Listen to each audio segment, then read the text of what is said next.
people follow people. People are fascinating. I love the work that we do as a team. I love, you can't do what we do without collaboration. So that takes work. You've got to work hard at, how you do that. I'm Matt Cooper, and this is Bite Sides. Welcome to the latest edition of the Ausfine Bite Sides podcast.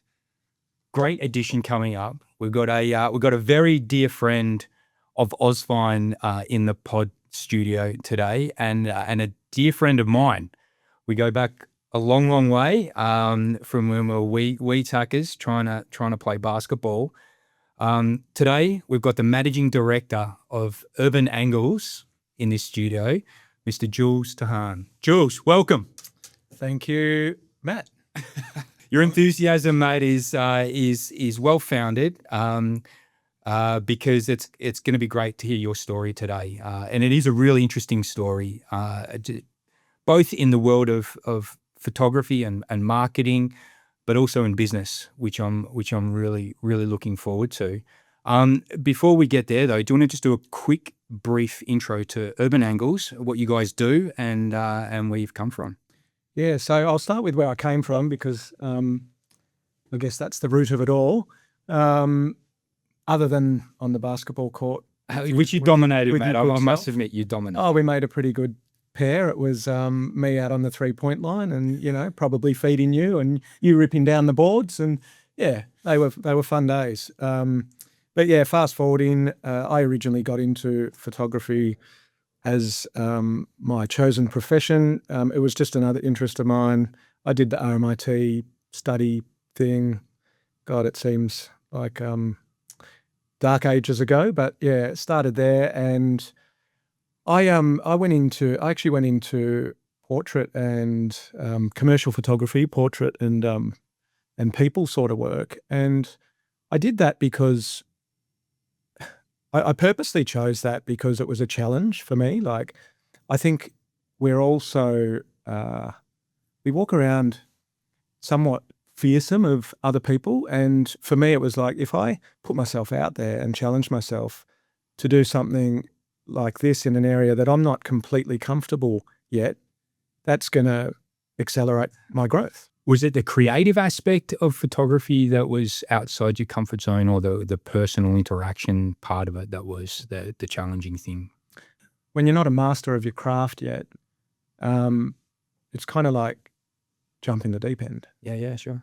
And put the pressure on so that you can, accelerate the growth. I guess that was So it was all of the above, really. Yes. Yeah, and I don't know. I saw a lot of people doing what was comfortable, and we'll probably get to the architectural side of the work that we do in terms of content and photography. But yeah, I saw a lot of people, especially through that following part of my career and we used to say, oh, they don't shoot heartbeats, they just shoot buildings. And that's just like a really safe approach, I think. I think you need to put yourself out there and try and, explore more, put yourself under a bit of pressure. When someone's on the other side of the camera, the pressure's on. And when you've got to create something out of interacting with that person, sure. Behind the lens, directing, getting all the settings right. Even that's hard in the early days. So that's why I chose to do that. It was just a challenge at the time, and I always look back on that because I think that feeds into challenges that just arise constantly in life and in business, and as we go on. Ain't that the truth? So you met the Urban Angles. Yeah, then I met one of the founding partners in Urban Angles, and he was approached by one of his design clients who thought it was a good idea to look at this real estate photography world. And at the time, there was still commercial product photography, that sort of thing. That was like the bread and butter work, the volume-based sort of work that people did. To keep business ticking over and keep the commercial aspect of business going. And that was starting to go to the bigger studios and get gobbled up by, some of the bigger players. But then this real estate market came along where all of a sudden they wanted to showcase, glossy, beautiful images, and it was stepping up from what it was, which was back in the day, often agents and that sort of thing, just taking photos, and that was about it. Real estate is very commercial, and portrait work or working with people, models, etc., is more artistic, I guess, from the outside looking in. Is number one, is that true from the outside looking in? And number two, was that you jumping between the two that felt natural for you? Yeah, it wasn't something that I had done a lot of in terms of any sort of, I've done a bit of architectural photography, but yeah, my focus, as I said, was always, focused on the people side of things. Yeah. And did I consider it less creative? You know what? Yeah, I did. Because, originally I kind of looked at it like we're just documenting houses or buildings or spaces. We're just shooting what's there, as opposed to, creating something that's more artistic, or, creating something out of artificial lighting or all those things that come into play, and filters and all the wonderful effects that you could get back in those days when we were still shooting film as well, by the way, mostly. And yeah, I just kind of saw it as, oh, well, that's a bit of a side, not hustle, because it was, a genuine business and something we worked very hard at, but especially getting off the ground and doing all that. But it was the commercial side of what I was doing, and I still wanted to pursue my creative side, and I did that for many years. Has that changed over the years? Have you seen that there is creativity and artistic endeavor in architectural photography? Oh, completely. And we talk about trends in architectural photography is, it's really leaning, especially nowadays, towards more storytelling and, what can we do with a space? How can we best showcase this space to share with the viewer a full experience? And especially with all the technology now, it's gone crazy. And yeah, sure, everyone's got a drone and everyone's got a camera and everyone can walk through with a gimbal and all those things. But I think it's, you got to come back to, they're the tools to help you be creative, to tell that story. Really interesting point, and one that I really wanted to cover off with you today, and you've kind of already scratched the surface on that. But I can't think of too many industries that have been as impacted by technological evolution as yours. Just the evolution that you've seen in your time from film. Were you developing photos back in the day as well? Yeah. Not so much commercially. By the time I'd gone through, uni and all that sort of thing, digital was very much in the commercial space. It was rare you would shoot film unless it was for an effect. So even when you first started, there was digital was a thing. Yeah, in the wasn't the best quality, but that's pretty crappy, was, right? Well, again, for its time, it moved pretty fast. It was revolutionary, and yeah, it was good off the bat, but it didn't compare to the quality you would get off film. Can you remember a point in time when you saw digital go past film? Yeah, that came about again fairly quickly, actually, because what ended up happening was there was still film being shot, people shooting film and then scanning that film, and then it becomes a digital file. But how good's that scanner? Yeah. So the scanner's just either a shitty scanner, so just like it's either a digital camera that's a shitty camera or a high quality camera. And so there was a point where it went along like that for a little bit. And yeah, it was then going to the labs and you weren't getting your film processed. You were getting it, processed and then scanned by these really expensive, drum scanners and equipment that did reproduce a really superior quality from that film. And then, yeah, it wasn't long though. I reckon after that, digital cameras became pretty good pretty quickly. And we fast forward through to now. I mean, everyone's got a pretty sophisticated camera in their pocket on their phone. As you say, anyone can kind of point and shoot, and drones are relatively inexpensive these days, etc. But they're just tools, right? There's still a space for creative innovation around that. Do you think that going forward, there's still a space for that human element? 100%, yeah. If you're looking at a video or any sort of content, you want to get the best experience possible out of that. And, it's all the supporting things that are going with it and social media and everything else. So you can get really clever, like I said, using tools.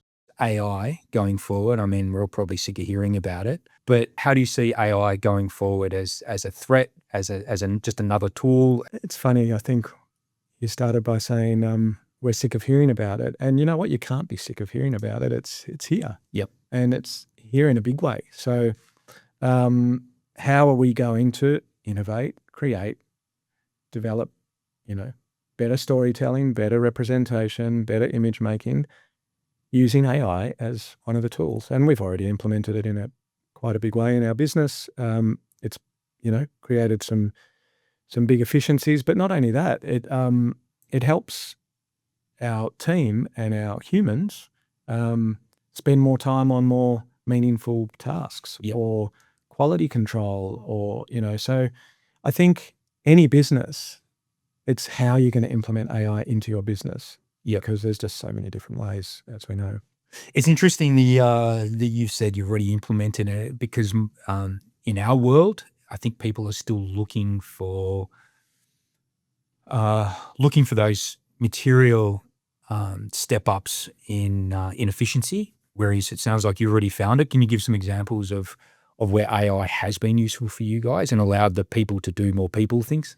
Without giving away too many things. No, I don't expect any IP giveaway. No, look, an obvious one was to implement it into our back end and, a lot of our post-production work that we do. So that's where we started to explore. And we've implemented some things that have made a big difference, some things that add up to, lots of little things adding towards that big difference. But more so, again, creating efficiencies and better processes and better ways to do things, so that the team can concentrate on doing the quality side of the job much better, and not having to rush through, not having the time to spend on an image, for example.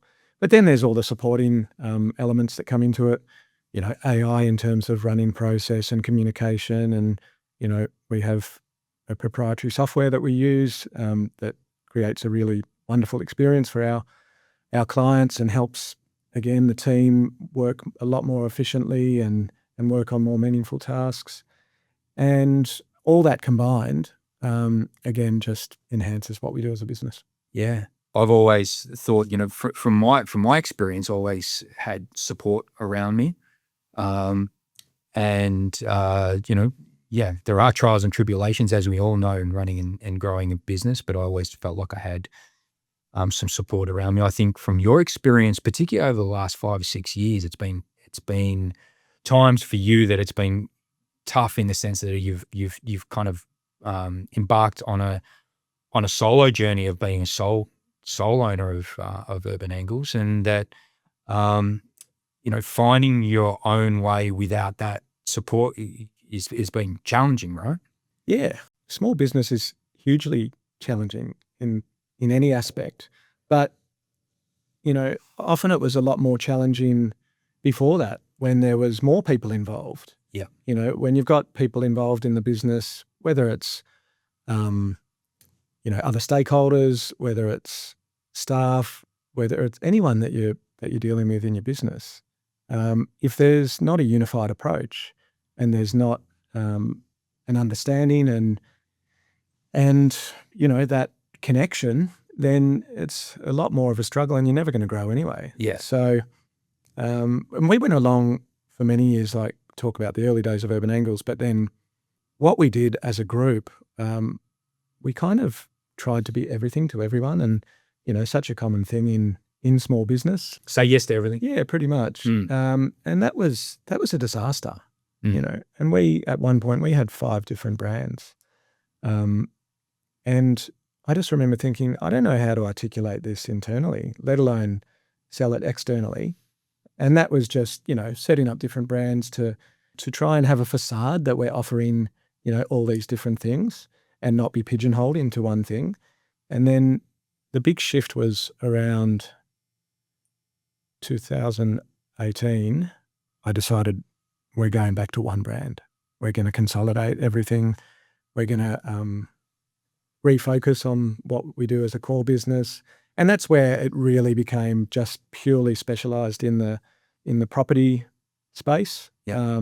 And, you know, everything from your real estate, you know, through to your high-end architecture, builder, design clients that take us, from a real estate shoot up to a TV commercial, you know, nationally, internationally, and that focus, it's taken a while, but to do well, but that focus was, you know, a big shift. Did you have someone come in and help with that process of identifying the voice of the company, or articulate the purpose of the company and identify who you were? And we had a number of people that helped along the way, as you do, as you pointed out before, including yourself and other people close. But ultimately, it's about what do we want to be clear about, and then how do we want to then move forward with that clarity and build. You know, it starts with the framework, but then build the growth from that framework. And the journey continues. So whereabouts are you guys now as far as your next evolution as a company? Well, look, our whole mission is to be the market leader in Australia. So we're still focused on growth. We, you know, again, since 2018, I mean, apart from this thing called COVID getting in the way, that talk about being sick of talking about things, that was a I think I had post-traumatic stress. Yeah, just even the mention of it. Well, you can't deny that, you know, it happened. Yeah, it affected business in a big way, and especially again at that time, you know, I was sort of a year or so into this transformational shift in the business, to take it in a certain direction, and then bang, you got to redirect somewhere else. And, you know, we didn't have control over anything. No, that's true. And someone who has always liked to try and control things, that didn't go too well. And it just really prolonged, you know, what we were setting out to do and what we were setting out to achieve. But we're a long way from there now. And yes, there was that post-traumatic stress, and especially in my industry, you know, we've seen some pretty hard times in the property space because the markets have not been as strong as they were. You know, we've seen a lot of builders go down. You know, some of those builders, unfortunately, were our clients, and, you know, they're big losses again to a small business. So, but having said all that, the rebuild, the refocus, you know, never had as great a team as we have. You know, really gave us that time to sort that sort of shit out. And just, you know, straighten things out and you know, go forward for the right reasons with the right purpose and the right people in the right seats. Right people in the right seats. It's funny how many, getting back to that word clarity, and you do all these big bodies of work around purpose and values and norms and culture and stuff, but how often does the result, the thing that works is clarity, and the clarity of messaging internally and externally, and having that clear focus on who you are and what you do and who your customer is and who your suppliers are and your relationship with those people. It's a long way of articulating, but it's funny that what feels like a really complicated, deep process, but at the end of the day, it's relatively simple outcome of clarity, just that clarity of on every level. And again, I see it as I said before, a framework to go off. And then that framework gives you, well, again, it's like the tools. It's like the drone and the camera and everything else. It's in your toolkit to get aligned with your team, to then move forward in everything you do with clarity, with an aligned purpose.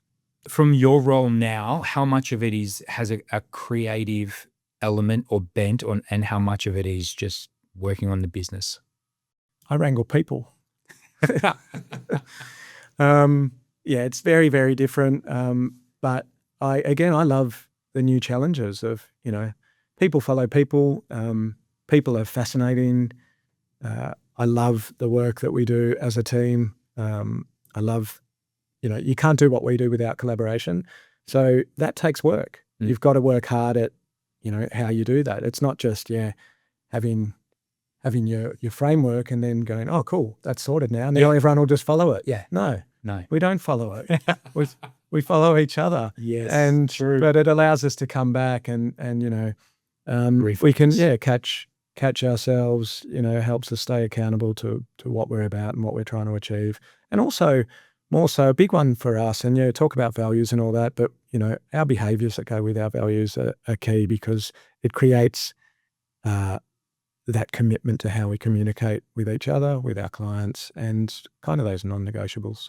Your evolution as a leader, how would you see where you were as a leader and how you are now? Started out trying to fix everything. I've been trying to fix the world, since we played basketball together.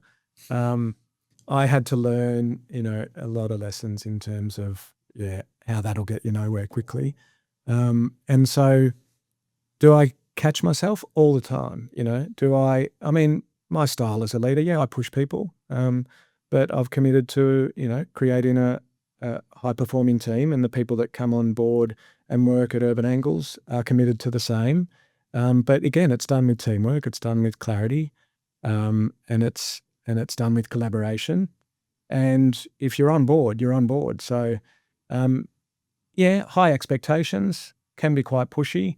So I find myself trying to check myself on, how am I empowering this person? How am I empowering a team to be better? And one thing I strive for, and it's not original, but it's all about people becoming better versions of themselves. And if they come and work at Urban Angles, I want to see that they leave better than what they were when they started.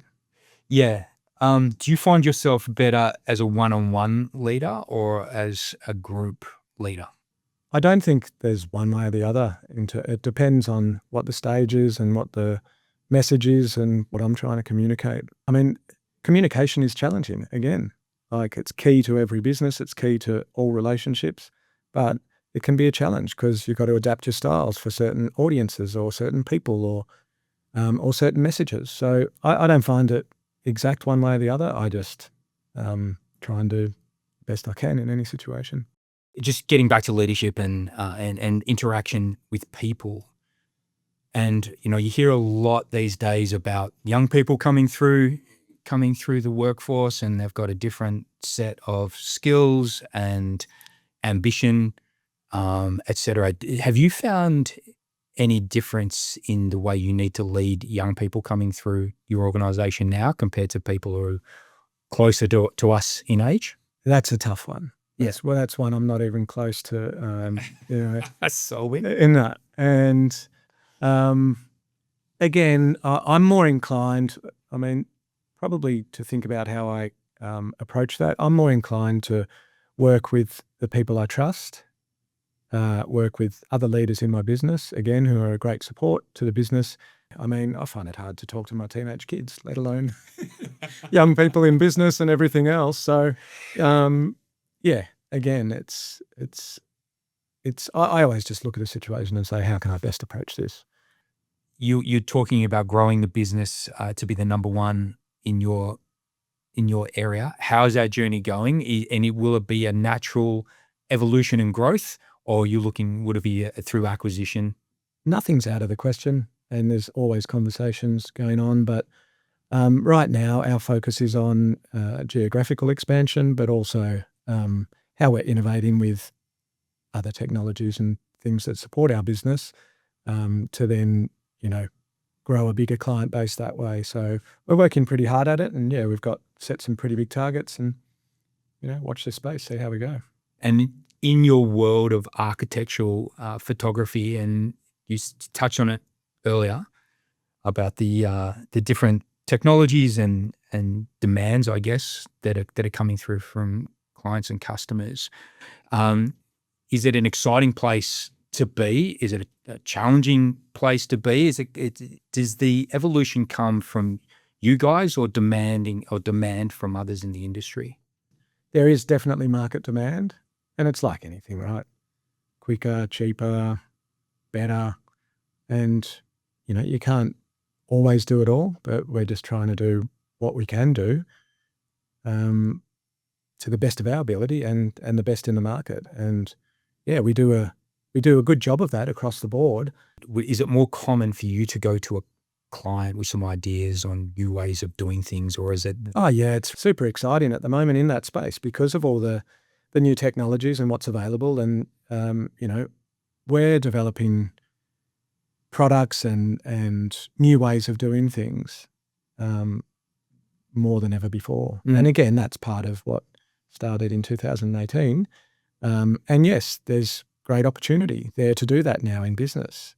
The ones who don't, they're not going to be around much longer. So you've got to move. Yeah. It's interesting because I think that the industry that you're in is it's constantly being challenged in that regard. It is. Much more than probably ours. Just listening to you today, I think that your mind needs to be on what's next. It's completely changed. Yeah. Portrait photography, that doesn't excite me anymore because it's just campaigns that are being done these days. They're being done easily with AI and those sorts of things. Now you don't have to wait till sunset and to a point, right? But it's just, it's advanced so much more. And when I say that doesn't excite me, that used to really light me up. That used to be where my creativity was fueled. Yeah, I was like, wow, I can create this out of all these, tricks in my bag.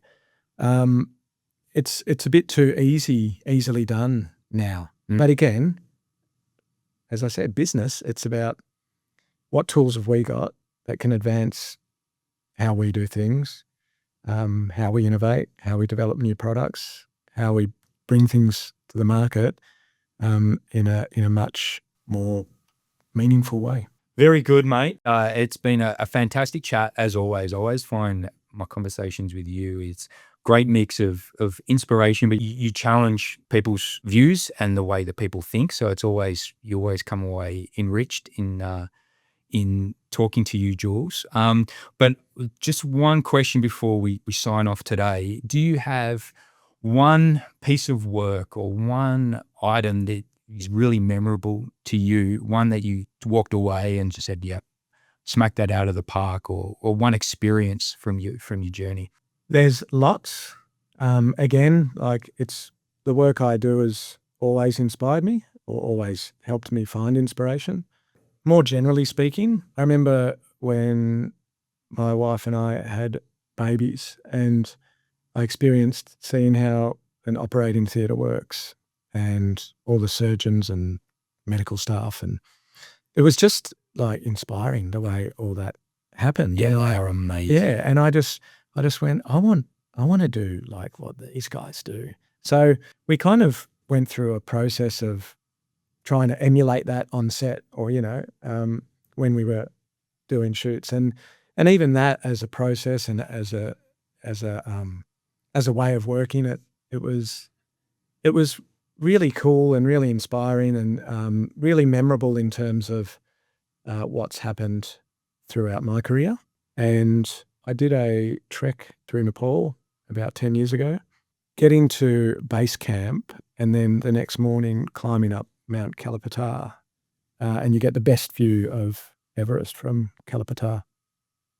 And you're up at 1 o'clock in the morning to do the 3.5 hour climb to catch the sunrise, and sitting there with my camera, capturing a time lapse of Mount Everest, sort of in its front garden. And yeah, just seeing that sunrise come up over the mountain was a pretty inspiring moment and something that I always cherish and and keep close.